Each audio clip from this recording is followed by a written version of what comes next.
네, 시청자 여러분 안녕하십니까? 선택 2020 맞짱 토론 강대강 진행을 맡은 박민입니다. 지방 소멸이란 말 이제는 더 이상 낯설지 않은 단어죠. 인구 감소로 인한 위기 의식이 지역 사회 곳곳에서 또 일상생활 곳곳에서 확인되는 상황인데요. 익산 지역도 그 중에 하나가 아닐까 싶습니다.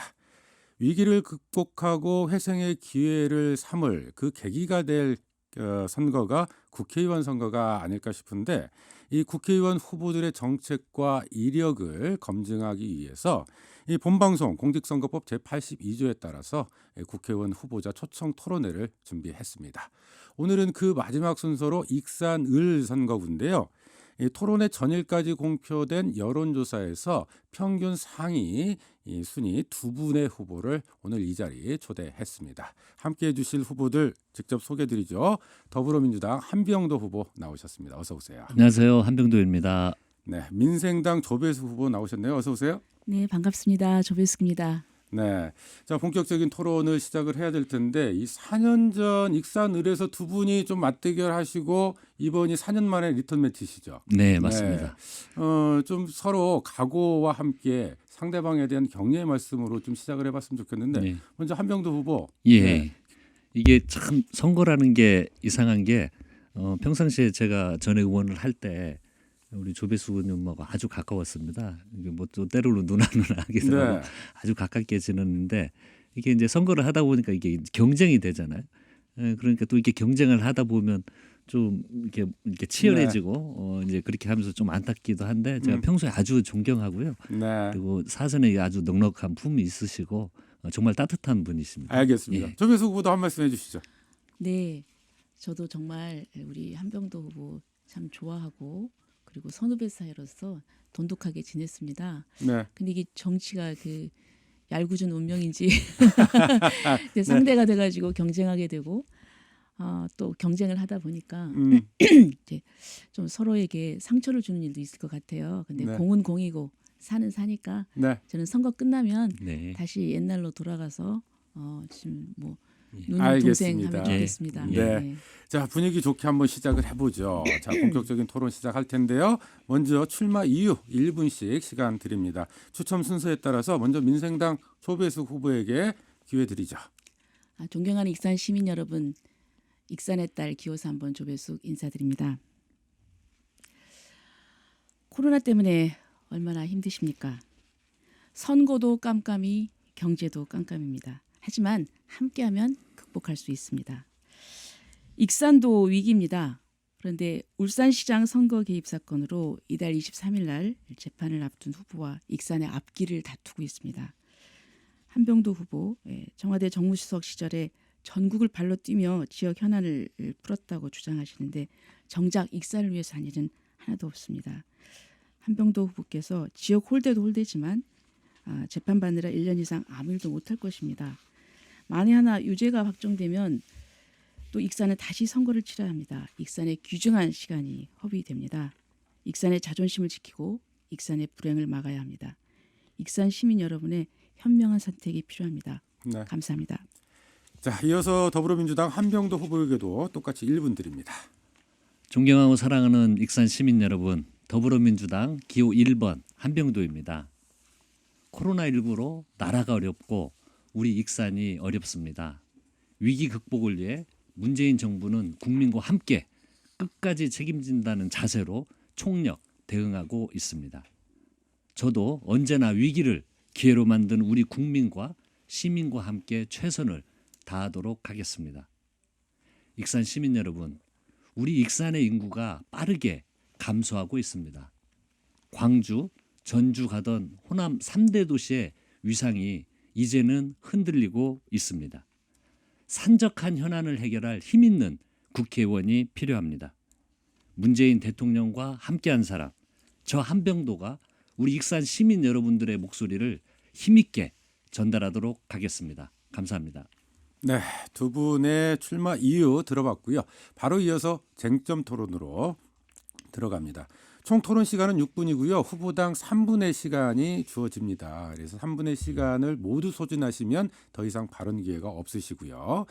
진행은 제가 드리는 질문에 대해서 한 분씩 퐁당 왔다 갔다 하면서 교대로 발언하는 걸로 진행을 하겠습니다. 자, 쟁점 토론 질문 드리죠. 익산시을 선거구에 해당되는 왕국면의 물류단지에 외국계 이 창고형 마트가 들어선다 이런 이야기들이 나오고 있습니다. 최근 토지 수용까지 마쳤다 이런 보도가 있는데 이런 내용이 사실이라면 사실 도내에 처음으로 생기는 창고형 마트인 만큼 그 영향이 상당히 클 것으로 보여지는데요.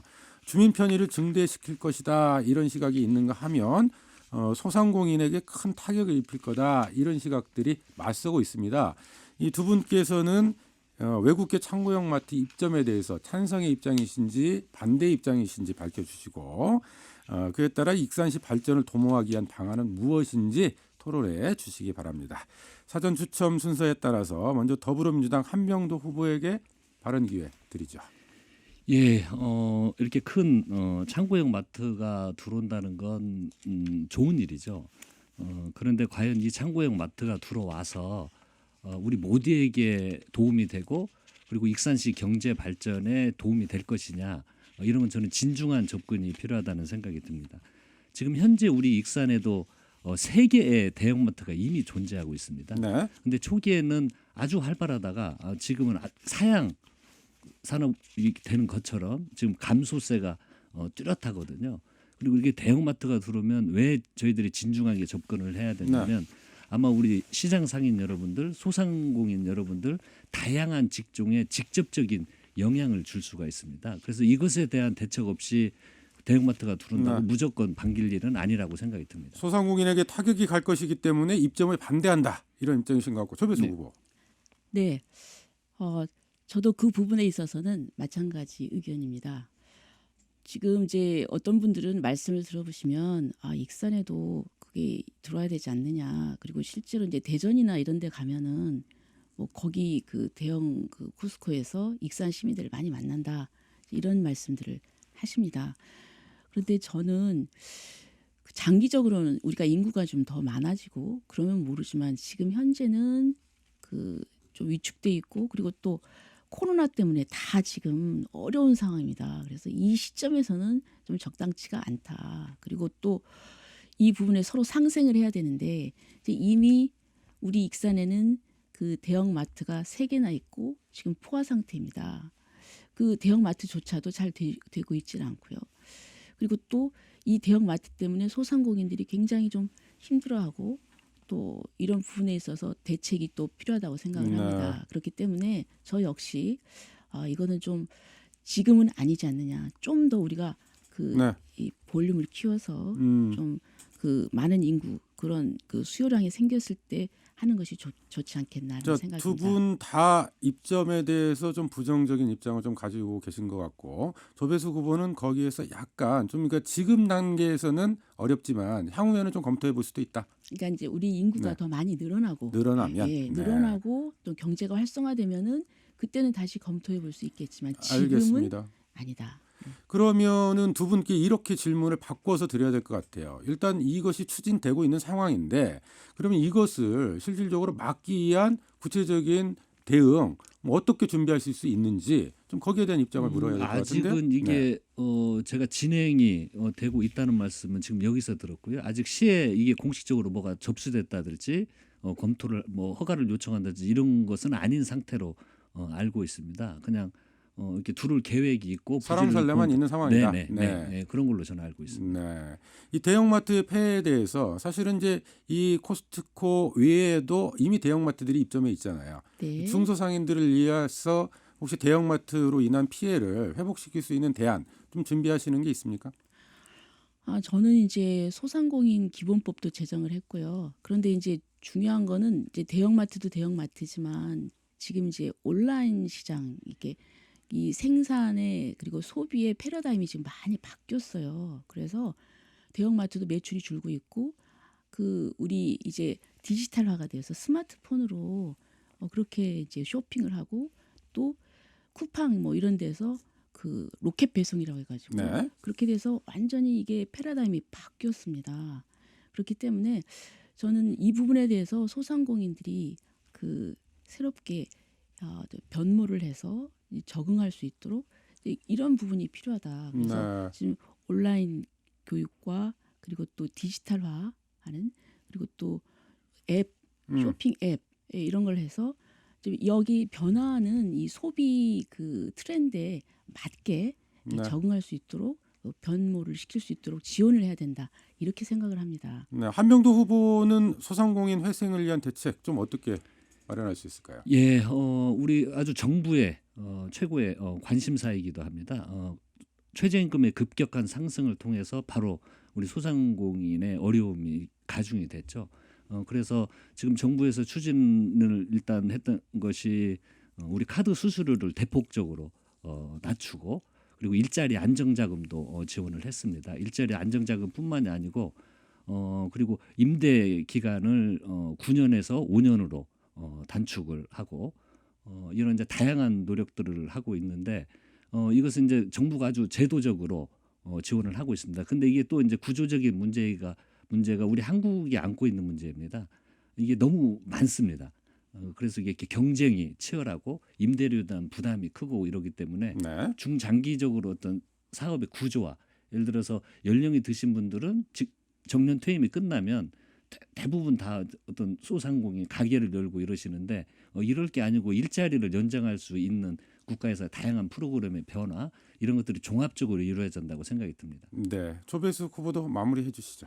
네, 그 소상공인들은 자영업자입니다. 그래서 어떻게 보면 사장님이죠. 근로자들은 그 실직을 하면 실업급여를 받습니다. 그러나 자영업자는 폐업하면 아무런 보상이 없습니다. 그래서 이 실업급여에 해당하는 그 자영업자의 어떤 그 복지 이런 부분을 저는 그 보장을 해줘야 된다고 생각을 합니다. 그런 면에서 이제 그 건강보험 뭐 지급 그다음에 고용보험 뭐 지급 지원이랄지 이런 것이 필요하고요. 네. 그리고 또 지금 경제가 어렵지 않습니까? 그래서 지금 코로나 사태 때문에 어려우니까 그 알겠습니다. 구매 소비자들 네. 아니 그 소상공인들 그 구매 전용 카드 제도랄지 이런 것이 필요하다고 자, 생각합니다. 한명도 후보도 마무리해 주시죠.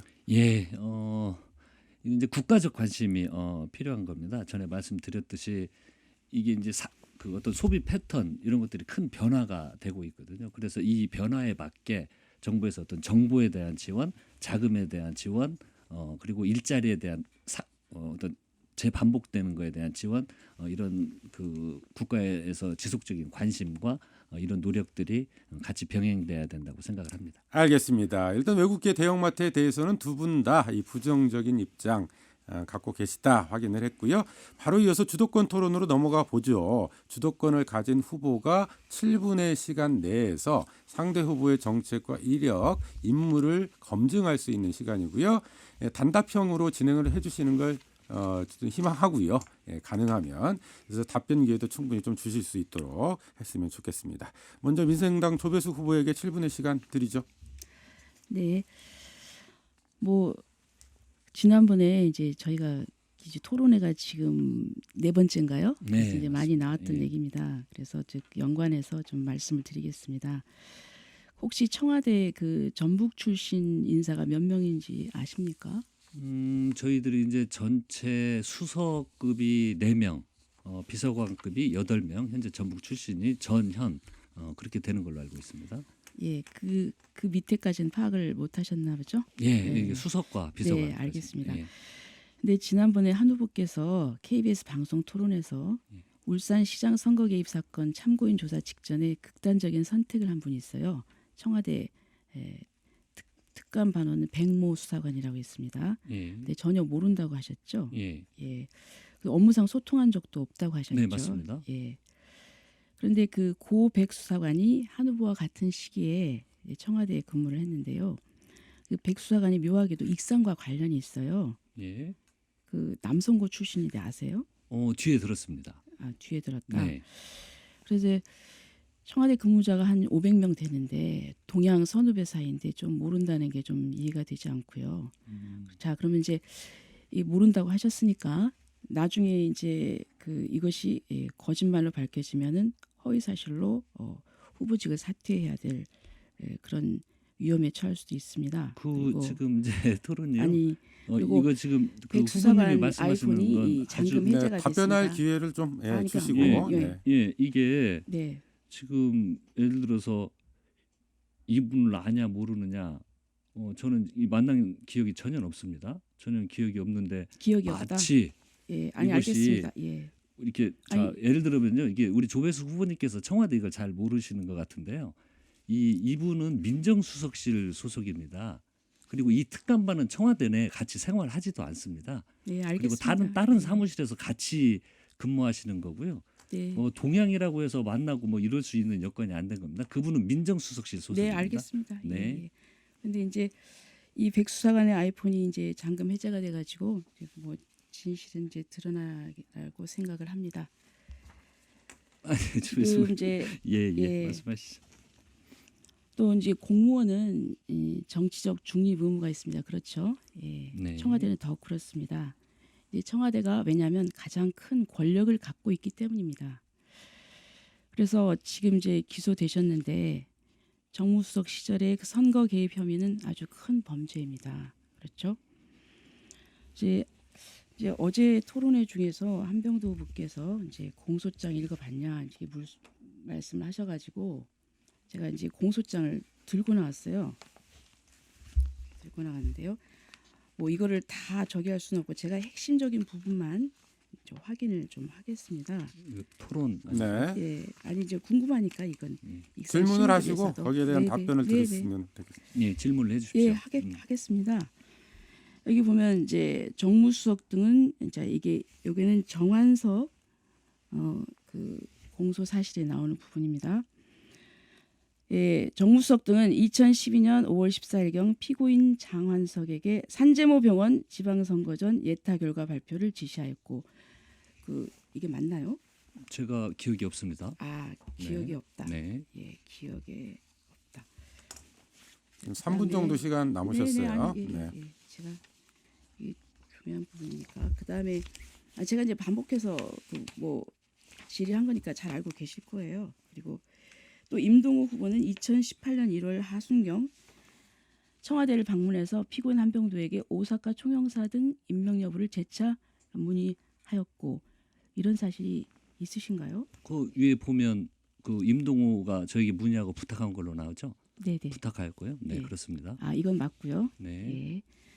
그러니까 이제 그런 얘기가 오고 갔구만요. 그렇죠. 그러니까 이제 피고인 한병도는 임동호 후보에게 오사카 총영사 자리는 외교부에서 반발하니 고베 총영사 등 다른 자리는 어떠냐?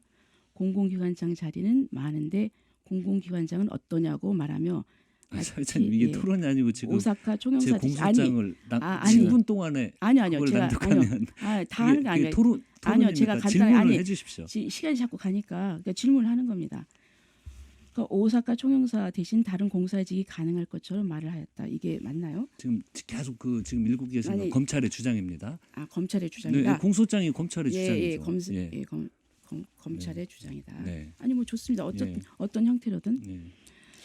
그래서 피고인 한병도는 2018년 2월 12일 다음 날 울산시장 출마선언 기자회견을 하려는 임동호 후보에게 전화를 하여 울산에서는 어차피 이기기 어려우니 다른 자리로 가는 것이 어떻겠느냐. 공기업 사장 등 네 자리 중에 하나를 선택하면 어떻겠느냐 제안하였다. 또한 피고인 한병도는 대통령 인사수석 비서실 산하 인사비서관실 소속 선임행정관에게 임동호에게 연락하여 어떤 공직을 원하는지 확인해보라 지시하였다. 이렇게 됐거든요. 네. 여기에 대해서 답변해 검찰의 주시죠. 주장입니다. 검찰의 주장이다. 그럼 네. 본인은 조배수 후보 아니라는 1분 겁니까? 20초 정도 남았는데요. 계속 네. 그렇게 공소장 아니요, 다 읽으시면서 됐어요. 진행하실 아니요, 거예요? 다 됐어요. 다 됐어요.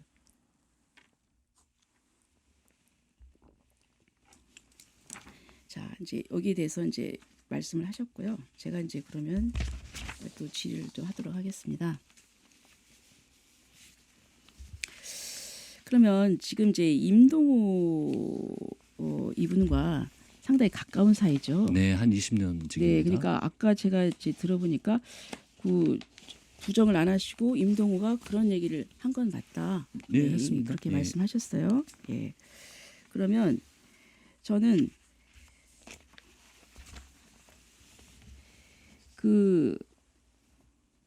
이 가장지 핵심은 뭐냐면요. 지금 한병도 후보 측 변호인들 입장문에서도 보면은 한병도 전 수석이 지방선거 이전부터 임동호 후보로부터 공사 이직과 관련한 여러 요청을 받았다고 발표를 했고, 그거는 이제 인정을 하시고요.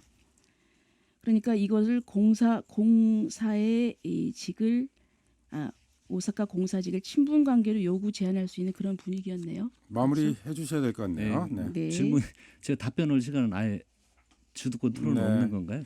지금 질문을 좀 해주셨으면 좋겠습니다. 네. 자, 네, 그러면 시간을 다 소진을 하셨고요. 그래요? 한병도 후보가 주도권 토론 또 7분의 시간을 갖고 계시니까 네. 이 시간을 좀 일부 할애해서 좀 답변을 하시면 될 것 같아요. 바로 한병도 후보에게 7분의 주도권 토론 시간 드리죠. 예, 뭐 우리 조배수 의원님 쭉 질문하신 건요. 검찰에 공소장을 가지고 와서 7분 동안 읽으신 거고요. 그 공소장이라는 것은 검찰에 제가 여러 차례 밝혔듯이 일방적 주장일 뿐입니다. 그리고 이거 관련된 저의 증거, 저의 증인들을 토대로 재판정에서 저는 진실을 반드시 밝히겠다는 말씀을 드립니다. 저는 좀 토론을 하겠습니다. 네, 우리 질문하시죠. 오늘 이거의 취지도 저는 토론을 하는 거라고 생각하기 때문에 조배수 의원님이 이제 장점이기도 하시죠. 그리고 우리 익산에서도 이제 사선 의원님이 계시다는 건 큰 장점입니다. 그래서 그런 경험을 활용을 해서 지역 발전을 위해서 많은 노력을 할 기대도 가지고 있습니다. 근데 우리 익산 시민들은 또 이런 말씀도 많이 하시거든요. 이제 사선 정도 했으면 지역의 큰 발전을 이미 이루어져야 됐는데 아직도 시민들은 많이 어렵다, 힘들다, 변화가 없다, 인구가 계속 유출이 되고 있다, 이런 아쉬움을 표현을 하고 있습니다. 네. 그래서 이제 사선이신데 자꾸 이제 5선이 되면 큰 정치인을 강조를 하시거든요. 그 4번 하시고 5번 하시면은 정말 큰 정치라는 어떤 큰 정치고 어떤 변화가 생기는 건지 말씀해 주시기 바랍니다. 네, 그런데 이제 아까도 말씀드렸지만은 이제 비례를 며칠만 해도 이제 초선으로 치고, 그래서 제가 사실은 이 지역에서 3번이 당선이 됐습니다. 그리고 아시다시피 2012년도에 제가 낙선을 했습니다. 그렇기 때문에 제가 그 당시에 재선 3선 할 때 그 세웠던 그 목표, 그리고 또 설계가 중간에 제가 한번 낙선함으로써 차질이 빚어지게 됐습니다.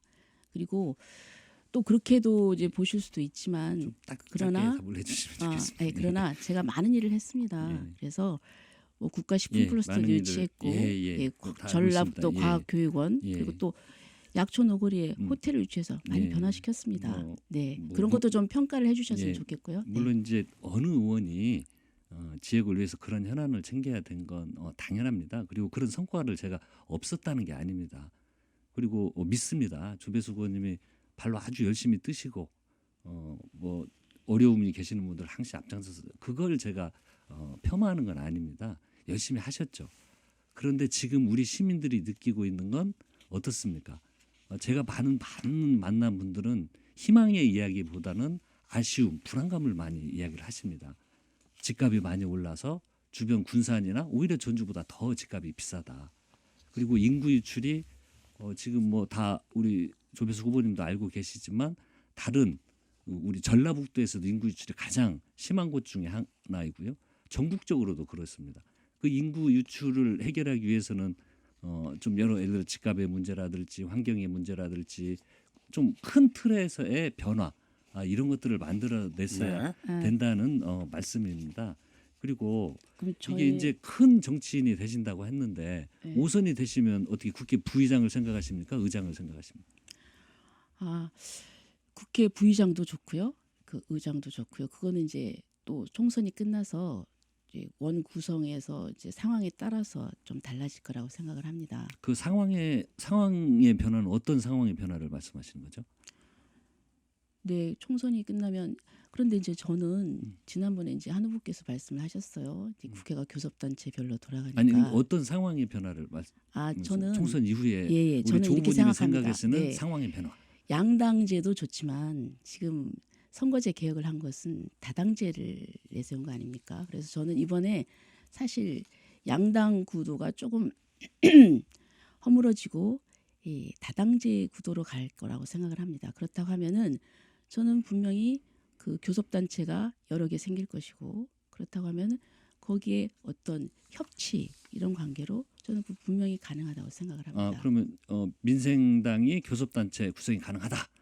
아니면 네, 그리고 지금 현재 교섭단체입니다. 너무 폄하하시지 마십시오. 아니, 절대 폄하하는 게 아닙니다. 네, 아니 제가 근데 지금 여쭤보는 말씀하시는 겁니다. 것이 예, 예.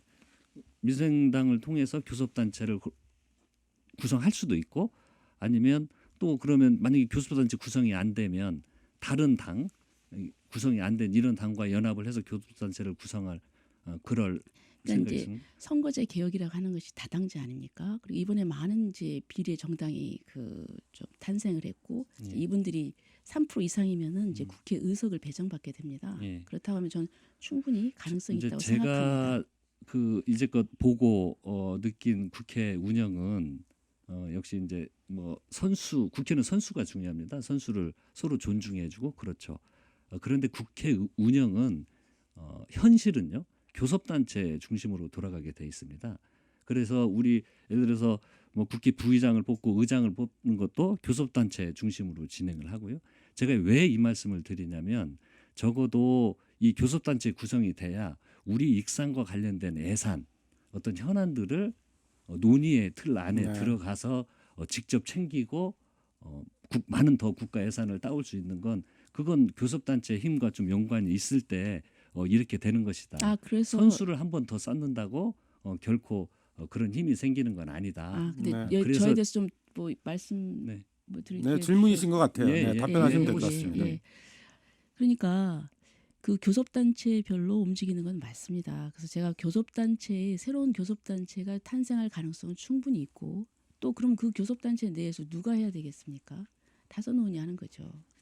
그걸 말씀을 드리는 그럼 겁니다. 예상하시는 교섭단체는 어떻게 분석을 하고 계십니까? 어떻게 교섭단체가 향후 정치를 오래 하셨으니까 네, 이건 그거는 앞으로 이제 정치 지형이 어떻게 변할 것이다는 예상. 네, 저희가 지난번에 그 민주평화당이 정의당과 그 당은 다르지만 같은 교섭단체를 구성한 경험이 있습니다. 네, 그리고 또 군소 정당들이 많이 출연할 것입니다. 그러면은 저도 뭐 당 이름이 지금 뭐 네, 뭐 한명도 예. 후보 마무리를 좀 이상입니다. 해주셔야 될 것 같네요. 뭐 말씀하셨는데요. 역시 좀 집권당의 다수당에 힘이 결집되고 그 힘을 통해서 집권당이 돼야 익산 발전을 위한 현안들을 더 챙길 수 있다는 저의 근본 생각을 가지고 말씀을 네. 드렸던 것입니다. 지금 여러분께서는 제21대 국회의원 선거 익산을 선거구 후보 초청 토론회를 함께하고 계십니다. 자, 주도권 토론을 진행을 해봤는데요. 두 번째 주도권 토론이 남아 있습니다. 그때는 좀 질의응답 형식으로 진행을 하시고 상대 후보의 정책과 공약, 임무를 검증하는 시간으로 충분히 활용해 주시길 바라겠습니다. 자, 이번에는 사회자 개별 질문 순서인데요. 이 순서는 제가 임의로 지목하겠습니다. 먼저 조배숙 후보에게 질문을 좀 드릴게요. 자, 조배숙 후보, 올해 신천지 신자들 사이에서 코로나19가 한창 확산됐을 당시에 강제적 추적 조사가 필요하다, 강력한 조치 취하라, 뭐 이런 보도 자료를 내셨더라고요. 네. 근데 이제 그런 과정에서 익산의 경우에 신천지 자원봉사단체 핵심 간부가 선거 캠프에 자주 등장했다, 뭐 이런 것들이 좀 보도가 됐어요. 이런 기사 좀 어떻게 보셨어요? 근데 그 선거 캠프가 어느 선거 캠프에 드나들었다는 겁니까? 아, 조배숙 후보 캠프가 아니고 아, 네, 예. 다른 그렇죠. 후보. 제가 지금 네. 깜짝 놀랐습니다. 예. 그러니까 이제 정치인은 그렇습니다. 그 익산 시민 전체의 대표니까 뭐 이제 그분도 유권자니까 좀 불가피하게 접촉할 수 있는 면이 있었겠죠. 네. 예. 그런데 그런 부분에 있어서 저는 좀 그 후보께서 좀 신중하지 못했다. 신중하지 네. 아니 그리고 또 그런 부분이 이제 문제 제기가 됐으면 네. 빨리 솔직하게 인정할 것을 인정하고 인정하고 사과했어야 된다. 사과하고 네. 처리하고 그러면 깨끗이 끝났을 것이 아닌가 하는 그런 알겠습니다. 생각이 듭니다. 저 혹시 근데 조 후보는 그 간부 신천지 간부하고는 전혀 모르는 사이세요? 아니요. 저도 네. 저도 면식이 있습니다. 아, 면식이 있어요? 예, 혹시 예. 뭐 조 후보- 왜냐하면 네. 왜냐하면 활동을 많이 하셨거든요. 그분이. 음. 근데 이제 저희들은 그분이 신천지 관계자라는 걸 몰랐죠. 아, 그런 걸 모르셨어요? 예. 2014년에 보니까 그 간부가 시의원에 출마를 했었더라고요. 맞아요. 맞아요. 네. 네. 근데 그때도 이미 신천지 간부로 활동을 했었다고 하는데 전혀 모르셨어요. 그 부분은 저희들이 잘 몰랐죠. 전혀 모르는 네, 상태에서. 근데 이분들이 네. 이제 신천지라고 내세우면은 이제 거부감이 있으니까 이분들이 알겠습니다. 문화단체로 이렇게 위장해가지고 하기 네. 때문에 네. 자, 공약 이행과 관련해서 하나 질문 드려봐야 될 것 같아요. 4년 전 국회의원 선거 당시에 보성마을을 건립하겠다. 네네. 예, 체험 관광형 다운타운 조성해서 슬로우시티 육성하겠다 하셨는데 이거 이행이 됐습니까? 예, 지금 이행 중입니다. 아, 이행 중 어디까지 이행이 되신 거예요? 아, 지금요. 네. 작년에 보성마을 그 추진 협의체가 발족을 했습니다. 아, 추진협의체. 네, 네. 그러면 4년제 국회의원 선거 당시에 이 공약은 뭐 언제까지 완성하신다고 되신 거예요? 4년 안에 완성하신다. 아니죠. 그때는 4년 안이 아니라 네. 좀 시간이 걸릴 수가 있죠. 아, 시간이 걸릴 수 예, 있다. 예, 그렇죠. 네. 이게 그렇게 쉬운 문제는 아니죠. 아니 근데 그 이후에 당선되실지 안 되실지도 모르는데 공약이 이제 그렇게 긴 기간 공약을 내시는 것이 아니 그런데 네. 이제 그 음, 공약은 장기 공약이 있고 음. 단기 공약이 있고 그리고 그 공약을 달성하기 위해서 차근차근 준비를 해왔고 네. 성과를 냈습니다. 아, 어쨌든 목표대로 그리고 진행이 됐다. 예, 그리고 네. 이번 연말이면은 보성마을에 입주한 업체가 이제 건물을 자기가 짓겠다고 했거든요. 그래서 아마 네. 그 순조롭게 모습이, 진행 중이다. 예, 모습이 네. 나타날 것입니다. 아니 제가 왜 이 공약 이행 상황에 대해서 여쭙느냐면 이번에 공약 중에 보니까 익산 1,000만 관광객 시대를 열겠다 이렇게 공약하셨더라고요. 네, 네. 이 전주도 지금 한옥마을의 관광객 수가 줄어들고 있는 상황인데 가능합니까? 아, 저는 가능하다고 생각합니다. 어떻게 가능할까요? 우리는 그 문화 관광에 그 자원들이 많습니다. 그래서 지금 이제 백제 역사 유적 지구도 있고요. 네. 그리고 또 이제 보성 마을도 될 것이고요. 그리고 그 만경강 국가정원이 작년에 순천에서 1천만 관광객이 왔습니다. 네. 그리고 또 1조 원 이상의 경제 효과를 냈습니다. 그래서 이 부분 그다음에 이제 국립철도박물관 네. 그리고 또 우리가 강점이 KTX가 있거든요. 그런 걸 통해서 접근성이 가능하다? 뛰어납니다. 네. 네. 알겠습니다. 이건 뭐 4년 안에 1,000만 관광객 달성하겠다. 4년 안에는 네. 좀 이거는 아니죠. 4년 안은 네. 아니고요. 앞으로 이것을 목표로 해서 준비를 해야 되겠죠. 알겠습니다. 네. 가급적 빠른 시일 내에 해야 되겠죠. 조배수 후보 개별 질문 드려봤고요. 바로 이어서 한병도 후보에게도 똑같이 4분의 네. 시간 동안 개별 질문 드리겠습니다. 자, 공보물 보니까 대통령의 복심이다 이렇게 스스로 소개를 하셨더라고요. 맞습니까? 예, 뭐 옆에서 모시고 일을 했기 때문에 네. 국정 우리 대통령님의 어떤 국정 철학 음. 이런 걸 나름 잘 이해하고 있다고 자부하고 있습니다. 그러니까 복심이라는 표현은 옆에서 모시고 함께 일을 했었던 사이였다. 예, 네. 그리고 국정 철학에 대한 네. 이해도가 아무래도 조금이라도 높겠죠. 아니 청와대 출신 후보들만 이번 선거에 30여 명이 넘던데 그러면 이 30여 분 모두 대통령의 복심인가요? 지금 후보 네. 된 사람들이 30명이 되나요? 그거 안 될 것 같은데. 후보 출마를 했었던 예, 출마했지 사람들이, 이제 네. 경선 과정을 네. 통해서 해서 이제 그러니까 그런 분들은 많이 다 떨어지고 대통령의 복심.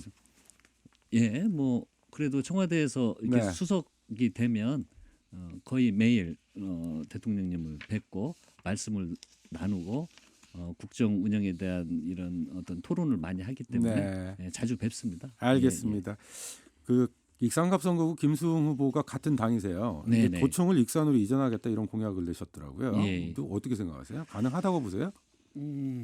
글쎄요, 그건 아마 이제 많은 고민이 있어야 될 겁니다. 그런데 네. 우리 갑 후보님의 공약을 제가 다른 옆 지역구 후보가 평가를 하는 것은 저는 이게 적절하지는 적절치 않다? 않다고 생각합니다. 네. 뭐 만약에 이전을 시도를 한다면 가능은 할까요? 이게 이제 굉장히 어떤 국가 예산의 문제, 네. 법적인 어떤 법의 문제, 그리고 이제 어떤 다른 경쟁하는 그 지자체의 문제, 변수들을 다 이게, 봐야 된다. 변수들을 봐서 종합적으로 판단을 해야 될 것 같습니다. 네. 자, 익산 현안 가운데 하나가 낭산면 폐기물 문제예요. 예. 사실은 이제 이게 여전히 좀 해결이 잘 안 되고 있고 예. 우리 한명도 후보께서는 조속히 해결하겠다 이런 입장을 예. 내놓으셨는데 예.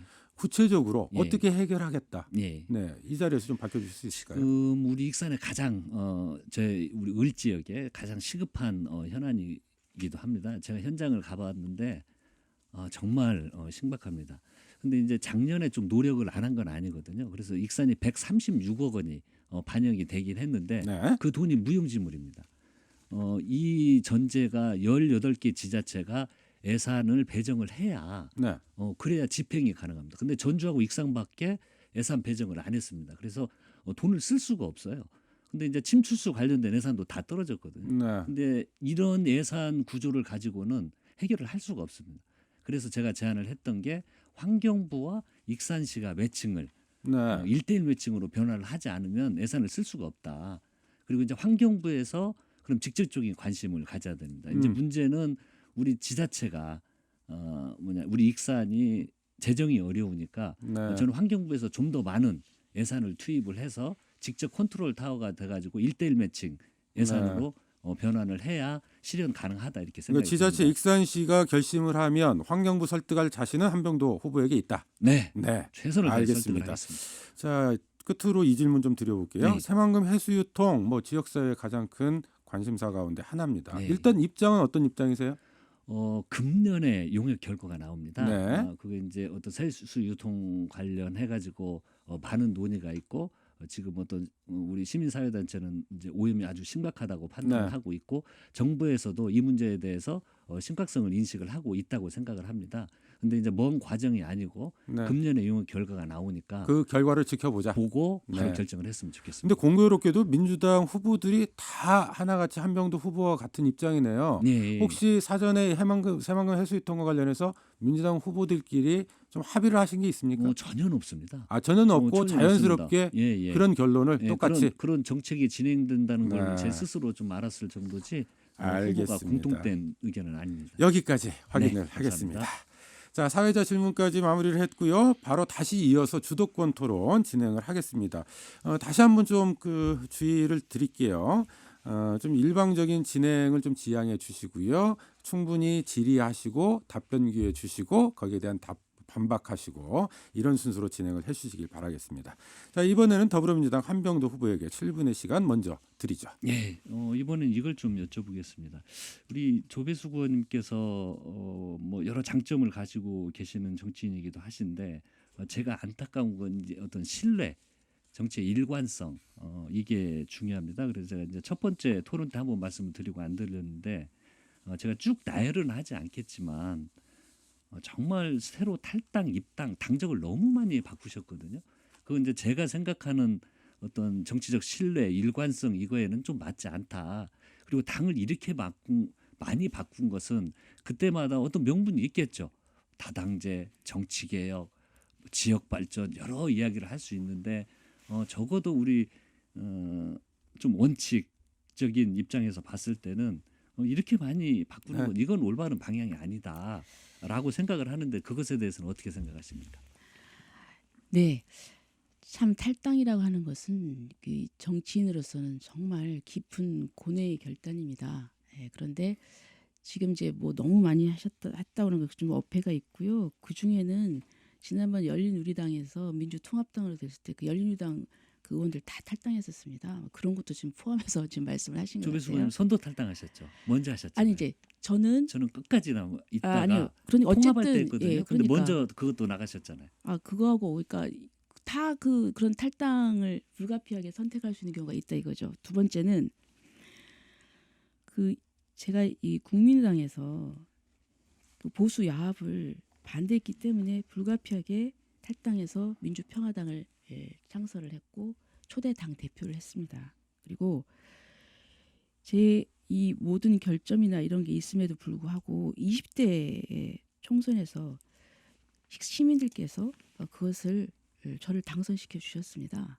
그리고 또 한 가지는 저는 그런데 그렇다고 해서 제가 뭐 저의 어떤 진로나 노선을 바꿔서 무슨 보수 쪽으로 간다든 이런 일은 없었고요. 그리고 또 저는 영남 패권주의에 거부했고 보수주의에 네. 거부했습니다. 예. 네.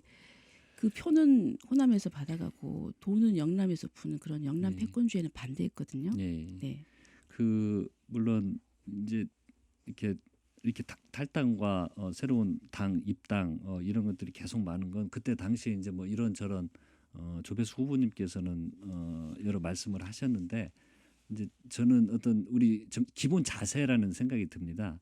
물론 제가 당을 가지고 있다가 탈당하고 새로 입당하고 또 탈당하고 또 입당하고 하시는 모든 정치인 분들의 변명이 없는 게 아닙니다. 다 뭐 정치 개혁, 정치 발전, 지역 발전, 뭐 개혁 통합 이런 네. 말씀을 하시는데 적어도 우리 그 민주주의를 지켜온 우리의 그 정통인 민주당과 함께 변함없이 일관되게 하는 것이 그게 정치인의 바른 자세가 아닌가. 자, 네, 이제 질문해 이런 주시죠. 생각이 예, 네. 제 일관된다는 말씀을 하시는데요. 네, 그렇다고 해서 저는 지역구를 바꾸진 않았습니다. 그리고 또 그 이번에 제가 선대위원장을 보니까 새누리당 출신 인사를 선대위원장으로 영입을 하셨더라고요. 그리고 또 지역구를 옮기셨을 때 그때 그 누가 그 공천을 주셨습니까? 지금 지금 한명도 후보 주도권 토론이에요. 예. 네. 이제 아무튼 그 질문은 그런 다음에 그걸 부분을- 해주시고요. 예, 그런 뭐- 부분이 뭐- 좀 유감입니다. 예, 예. 그거 뭐 한국당 후보 그건 다음 질문 때 해주셨으면 좋겠습니다. 그래서 꼭 이제 이후라도 좀 뭐 여러 또 다른 어떤 명분을 찾아서 기회가 되면 또 당을 입당하거나 탈당하는 것 좀 이것보다는 좀 일관됨을 유지하는 정치가 올바른 정치다. 이 말씀을 드리고 싶어서 제가 네. 네, 말씀을 질문해 드린 주세요. 겁니다. 네. 예, 예. 그리고 또 하나만 더 음. 말씀드리겠습니다. 아니 거기에 대한 답을 하겠습니다. 제가- 거기에 대해서는 저는 네. 결국 시민들이 현명하니까 판단하고 선택을 할 것이라고 예, 생각합니다. 그러실 겁니다. 네. 예, 당연히 네. 우리 시민들께서 현명하게 판단을 하실 거라고 생각이 듭니다. 의원님, 제가 참 이 말씀을 계속 드려서 안타까운데 제가 우리 그 조배수 후보님 다주택 관련해 가지고 말씀을 많이 들었었잖아요. 그런데 또 그 서울에 그 집 두 채 오피스텔 있는데 보니까 경기도 가평에도 본 땅도 있으시더라고요. 이건 뭡니까? 한 2,000평 정도 경기도 가평에 땅 가지고 계시죠? 아 그거는 저희들 가족들이 같이 그 우리 조배수 후보님 매수를 한 소유가 겁니다. 아닙니까?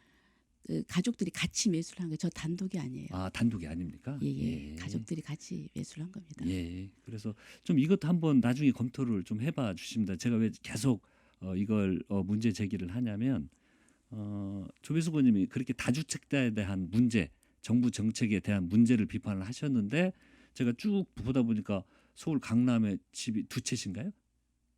네. 예. 그리고 뭐 오피스텔 있으시지, 또 익산에 있으시 그 네 채인 거잖아요. 오피스텔까지 합치면. 오피스텔은 주택이라고 볼 수 없죠. 오피스텔에서 많이 거주를 하거든요.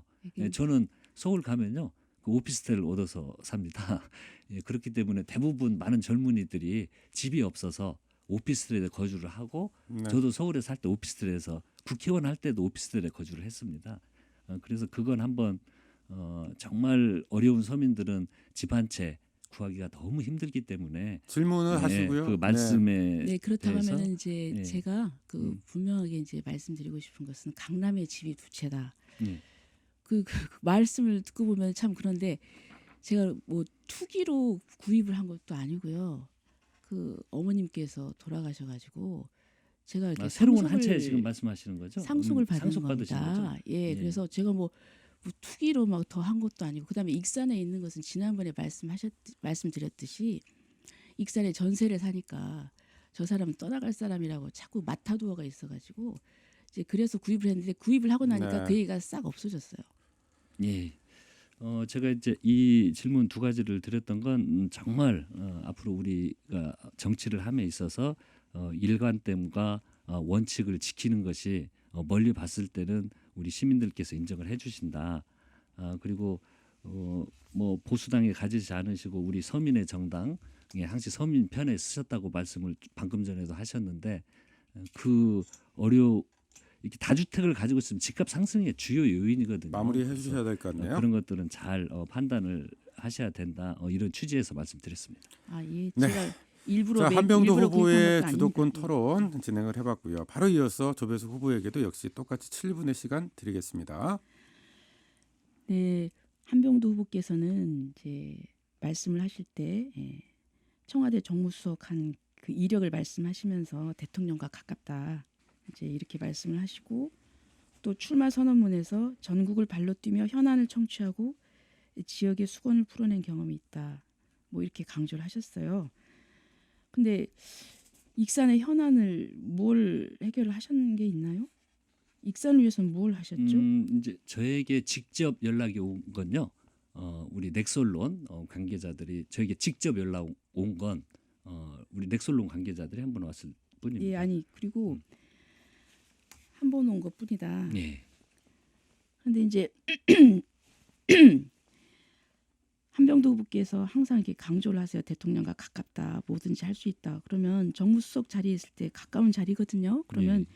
익산의 현안을 위해서 뭘 강력하게 힘을 발휘해서 하셨어야 되는데 저는 좀 울산시장 후보 수건만 푼 게 아닌가 하는 생각이 들고요. 그리고 제가 이제 국회의원 네. 되면 힘이 실릴 겁니다. 내 정무수석도 힘이 막강하다고 그러시지 않았습니까? 이제 그리고요, 예, 제가 이제 이 질문 시간이니까 그리고 지금 이제 환경 문제 때문에 사실 이제 고통받고 있었는데 그 낭산 폐석산 문제 있지 않습니까? 예. 예. 저는 이 문제 때문에 정말 어렵게 그 환경부 기재부하고 싸웠어요. 환경부는 오염 원인 책임자 부담 원칙만 말하면서 뒷짐만 지고 있고 그래서 제가 낭산 침출수 처리 예산 2018년도에 15억 정말 억지로 짜내듯이 받아냈습니다. 네. 그리고 폐기물 처리 예산 또 68억 좀 어렵게 확보했는데 그때 한병도 수석께서는 보이지도 않았어요. 그 네. 좋은 정무수석 청와대 옆에 있다고 했고 그런데 이제 뭐라고 말씀하셨느냐 지난번에 정무수석 있을 때 무엇을 했느냐 질문을 드렸는데 낭산 문제로 관련 부처 얘기하면은 직권남용 의심을 받는다는 식으로 답을 하셨어요. 그때 넥솔론 할 때 그렇게 질문하시지 않았는가요? 아니에요. 제가 환경 문제로 말씀드렸어요. 그 질문하신 거예요? 네. 네. 그러니까 이제 답변하시죠. 예, 제가 그 청와대에 있을 때 우리 낭산 폐석산 관련된 그것에 대해서는 어느 부처의 이야기를 한다거나 그런 적은 없습니다. 그런 적은 없는데 네. 그때 말씀하시길 이렇게 얘기를 하면은 그 직권남용으로 의심받는다는 식으로 말씀하셨어요. 이제 조배수 의원님이 그렇게 질문을 하시길래요. 제가 정확한 답변을 드리면 그거 관련해 가지고 어느 부처나 누구에게도 이야기를 못했던 건 사실입니다. 네, 그런데 저는 직권남용으로 의심받는다는 식으로 말씀하셔서 네. 제가 굉장히 놀랐습니다. 그래서 이게 이제 그 말씀 환경 재난으로 고통받는 익산 시민들의 목소리가 예. 그저 거추장스러운 청탁처럼 느껴졌는지 거추장스럽고 그러지는 예, 전혀 어떻게 낭산 않았고요. 그리고 또 왜 이게 직권남용입니까? 낭산 폐기물 문제가 그 이권 챙기는 사사로운 그런 민원이 아니잖아요. 그리고 낭산 폐기물 문제 해결은 국민의 기본권, 환경권, 건강권을 지키는 일입니다. 청와대에 있든 좀 답변을 국회에 있든 네, 답변할 공직자라면 시간 가장 드리겠습니다. 우선할 일 아닌가요? 사실은 저도 부족함이 있었죠. 그런데 조배수 의원님 지금 막 그렇게 말씀을 하시는데 후보로 호칭해 주시기 바랍니다. 죄송합니다. 네. 예, 입에 그게 익어가지고요. 정말 현장에서 청와대 행정보다도 조배수 의원님이 이것에 대한 책임감을 뼈저리게 느끼셔야 됩니다. 현장에 현직 국회의원으로 있으실 때 몇 번을 가보셨고 자, 그분들과 몇 번을 만났고 그리고 네, 말씀드릴까요? 만나서 그 예, 문제를 예. 해결이 예. 됐습니까? 제가요 예, 낭산 폐석산 정말 많이 갔습니다. 예. 갔고 한노희 의원하고 함께 방문도 했고요. 그리고 그 얼마나 해결이 됐습니까 이게? 지금 조배숙 후보의 아니, 주도권 아, 토론입니다. 그렇습니까? 예. 아니 그러면 한 후보께서는 뭘 하셨나요? 그래서 또 제가 아니 대통령과 가까이 있다는 강력한 음. 집권 여당의 힘을 말씀을 하시니까 제가 말씀을 드리는 겁니다. 예. 그리고 이분들을 제 얘기는 이제 이걸 좀 그 답변을 해주세요. 이 발언 때문에 그 낭산 지역민들이 좀 상처를 받았어요. 예. 여기에 대해서 사과할 용의가 있으십니까? 상처를 받으셨다면 제가 사과를 당연히 드리는 게 도리죠. 아니, 그러니까 그게 맞는 태도라고 생각이 들고요. 그래서 저는 그- 익산 시민의 건강이 그 위험에 빠졌을 때도 이 직권남용이 두려워서 손 놓고 있었다고 하면은 저는 과연 익산 시민을 대표할 자격이 있는가 좀 이런 의심이 들고요.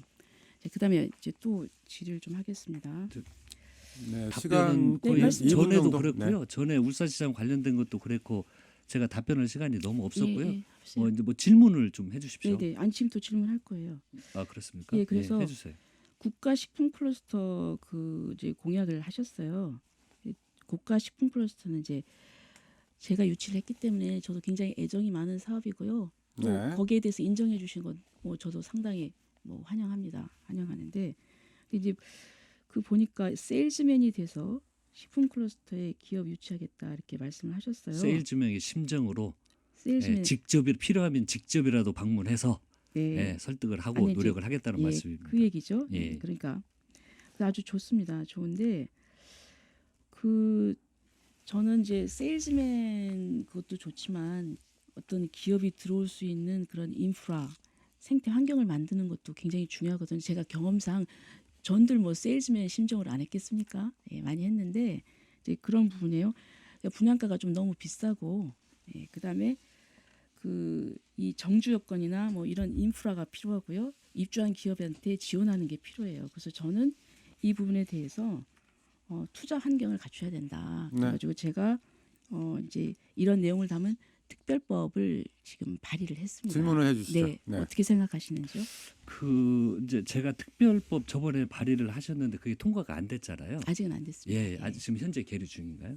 그런데 이제 특별법도 좋습니다. 그런데 이게 특별법이 의원이 돼서 특별법이 통과가 되면 아마 이제 충남과 경상도에서도 서로 자기들이 2단계를 하겠다고 아마 경쟁이 네, 될 마무리를 겁니다. 해주셔야 될 것 같아요. 2단계를요? 2단계 추진을 하면 특별법이 통과가 되면 지금 충청도랑 그 경상도에서도 준비를 하고 있잖아요. 그럼 자기들이 2단계를 당연히 우리 익산에서 해야 되는데 알겠습니다. 자기들이 네. 유치하려고 하기 때문에 자, 지금 규칙 식품산업 개정법을 조금 개정하는 지켜주세요. 것도, 네, 7분의 주도권 토론, 조배수 후보의 주도권 토론 시간이 모두 마무리가 됐습니다. 뭐 1시간이라는 짧은 시간 동안에 익산 지역의 현안과 이슈 그리고 각 후보들의 정책과 공약까지 검증을 해야 되기 때문에 굉장히 좀 짧은 시간이었어요. 두 후보들께서 충분히 시간들을 효율적으로 활용하셨는지 좀 생각을 해보게 되네요. 자, 오늘 토론 순서를 모두 마무리해야 될 것 같은데요. 끝으로 최후의 발언, 마무리 발언 듣겠습니다. 1분씩 시간 드릴 텐데요. 먼저 더불어민주당 한병도 후보에게 1분의 시간 드리죠. 예, 존경하고 사랑하는 익산 시민 여러분, 30대 젊은 나이에 우리 익산 시민들을 섬겼던 초심을 잃지 않도록 하겠습니다. 저는 지난 17대 국회의원을 끝으로 청와대에서 대통령과 일하기 전까지 10년의 세월을 보냈습니다. 때로는 힘들고 답답하고 외롭기도 했습니다. 하지만 좌절하지는 않았습니다. 묵묵히 민주당에 남아서 정권 교체를 위해서 일했습니다. 이제 저는 지난 국회의원 경험, 실패의 교훈, 문재인 대통령과 함께한 국정 경험까지 모든 것을 모아서 익산 발전을 위해서 쏟아붓고 싶습니다. 지금은 한병도를 일꾼으로 써주십시오. 청와대와 언제나 소통할 수 있고 익산을 위해 정부 부처를 설득할 수 있는 사람, 대통령과 한 팀으로 일할 수 있는 힘 있는 국회의원만이 익산을 확실히 바꿀 수 있습니다. 감사합니다. 네, 바로 이어서 민생당 조배수 후보에게도 1분의 마무리 발언 기회 드립니다. 예, 존경하고 사랑하는 익산 시민 여러분, 토론회 잘 시청하셨는지요? 16년 전에 익산에 한 그루 나무가 심어졌습니다. 어린 묘목이 잘 자랄까 걱정도 했지만 시민 여러분의 사랑 덕분에 저 조배숙은 아름드리 거목으로 성장했습니다. 도중에 우여곡절도 있었지만 조배숙 나무는 묵묵히 익산을 지켰습니다. 이제 열매도 맺고 땡볕을 가려줄 그늘도 생겼습니다. 시민 여러분이 땡볕을 피해 쉬실 수도 있고 열매를 나누는 행복도 느낄 수 있습니다. 어떤 농부도 16년간 정성껏 키운 나무를 베어내고 어린 묘목을 가져다 심는 이 운은 범하지 않습니다. 시민 여러분께서 조배숙을 지켜주십시오. 16년 키운 나무를 외면하지 마시고 키워주십시오. 익산을 위해 더 큰 열매를 맺도록 도와주십시오. 감사합니다. 지금까지 익산을 선거구 국회의원 후보자 초청 토론회를 진행을 했습니다. 인구 감소로 지방 소멸 위기를 겪고 있는 익산 지역, 이 두 분의 국회의원 후보자 토론을 지켜보시면서 우리 익산 지역 유권자 여러분 희망을 발견하셨는지 궁금해지네요. 오늘 토론회가 후보들의 정책과 이력을 검증하는 소중한 기회가 됐기를 바라겠고요. 지금까지 민생당 조배숙 후보, 더불어민주당 한병도 후보였습니다. 두 분 모두 수고하셨습니다. 네, 감사합니다. 네. 감사합니다. 자, 선택 2020 맞짱 토론 강대강 이 CBS가 4월 15일 21대 국회의원 선거를 앞두고 준비한 토론에 모두 여기까지 마무리를 해야 될 것 같습니다. 토론은 여기서 끝이 나지만요. 이 CBS 취재 보도는 계속됩니다. 각 선거구별 현안에 대해서도 계속해서 취재해서 보도할 테니까 끝까지 CBS와 함께 해주시길 바라겠습니다. 지금까지 진행해 저는 박민희였습니다. 함께해 주신 여러분 고맙습니다.